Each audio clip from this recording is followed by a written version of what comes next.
তো আজকে পেশেন্ট নিয়ে আসার জন্য আমাকে এত বাধার সম্মুখীন হতে হবে আমি আগে ভাবতে পারিনি। আমি কেন এরকম কথা বলছি আর কি হয়েছিল না হয়েছিল জানার জন্য পুরো ব্লগ ভিডিওটা দেখতে থাকো। তো চলো গোড়া থেকে শুরু করি। তো কারোর পোস্ট মাস তো কারোর সর্বনাশ। তো হ্যালো গাইস, তো দেখতে পাচ্ছ এটা হচ্ছে বিয়ের গাড়ি আর আজকে নাইটে বিয়ের লগ্ন আছে, কিন্তু আমি লগ্ন ভাড়া যাবো না। ইমার্জেন্সি একটা পেশেন্টের জন্য ফোন ঢুকলো, একটা পেশেন্ট নিয়ে যেতে হবে, তাই জন্য এখন গাড়িটাকে বাড়ি থেকে বের করে নিয়ে চলে যাবো এখন পার্টির বাড়ি। এখন ফোনটা আছে তখন ছিলাম বাজারে, বাজার থেকে বাড়ি এসে গাড়িটাকে বের করে নিয়ে এখন চলে যাচ্ছি পার্টির বাড়ি যাওয়ার জন্য। আর বাড়ি থেকে কিছুটা বেরিয়ে দেখতে পাচ্ছি এখানে লম্বা বিয়ের গাড়ি লাইন লেগে আছে, রাস্তা ব্লক করা আছে পুরো। ওদেরকে বুঝিয়ে বললাম যে আমার ইমার্জেন্সি পেশেন্ট নিয়ে যেতে হবে, তাই তাড়াতাড়ি গাড়িগুলোকে একটু সাইড করার ব্যবস্থা করো। তাই তাড়াতাড়ি সবাই গাড়িগুলোকে সাইড করলো, সব আমাদের এই পরিচিত ড্রাইভার ছিল। তো কোন রকম ভাবে এখান থেকে বেরোলাম, আর বেরিয়ে যেখানে পেশেন্টটা উঠাবো সেই গ্রামের মুখে ঢুকতে একটা বিয়ে বাড়ি প্যান্ডেল করা আছে, রাস্তা ব্লক করা আছে পুরো। এখন আমি পেশেন্টকে উঠে যাবো আর এখানে রাস্তা ব্লক করে রাস্তার উপরে বিয়ের ভোজ শুরু করে দিয়েছে। এখন আমাকে বলছে তুমি ওদিক দিয়ে ঘুরে যাও, আর এখানে আমাকে ইমার্জেন্সি পেশেন্টের কাছে যেতে হবে। এখন এর জন্য আমাকে 2 কিলোমিটার ঘুরতে হয়, প্লাস এটা নদী ভাঙানোর জন্য রাস্তা নেই, এটা একমাত্র রাস্তা। তারপরে আমি বিয়ে বাড়ির লোককে বললাম, রিকোয়েস্ট করলাম, কিন্তু এরা রাস্তা খুলতে চাইছে না। তাই পার্টিকে ফোন করে বললাম যে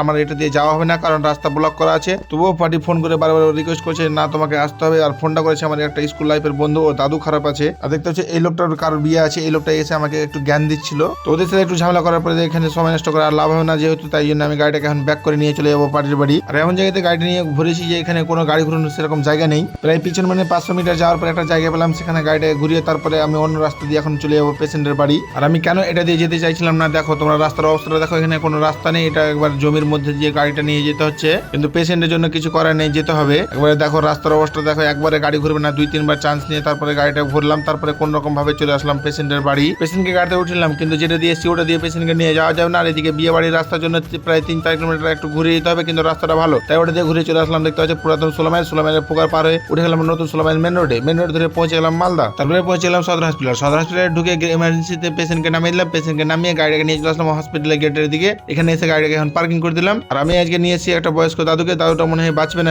এরকম ভাবছিলাম। আর আমি ভিডিওটা পোস্ট করছি যেহেতু প্রায় 10 দিন পরে, দাদুটাকে আমি যেদিন রেখেছিলাম তার একদিন পরে দাদুটা অবশ্য মারা গেছিল।